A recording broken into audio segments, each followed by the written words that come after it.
Okay, video number 2. We're in a lathe, and our setup fixture is an expanding collet in the lathe, and that's going to locate inside the housing bore of the connecting rod. Video number 1 was done in a vertical mill with an indicator in the housing bore located off of the side of the rod. This one's going to locate off of the ID and then check with the dial indicator on the side.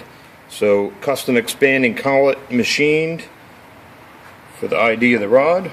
Center it real good in there. It's a stock rod. I'm going to put the indicator in. Roughly 0. And that we're getting within a few tenths, maybe 3/10. This the graduations on this indicator are 1/1000th. So we're looking at between the two lines, maybe 3, 4, 5/10 at the worst.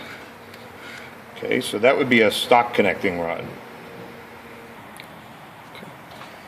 Okay, in the same fixture, we're going to put the aftermarket rod in.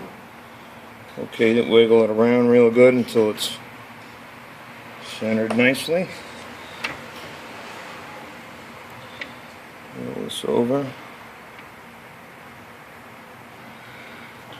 We'll zero it at the bottom.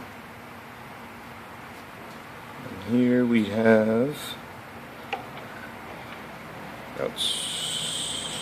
total indicated run out of about 16 thousandths on this connecting rod. We're going to flip this around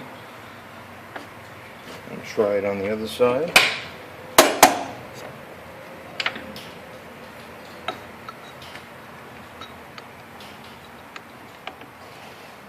Loss of power.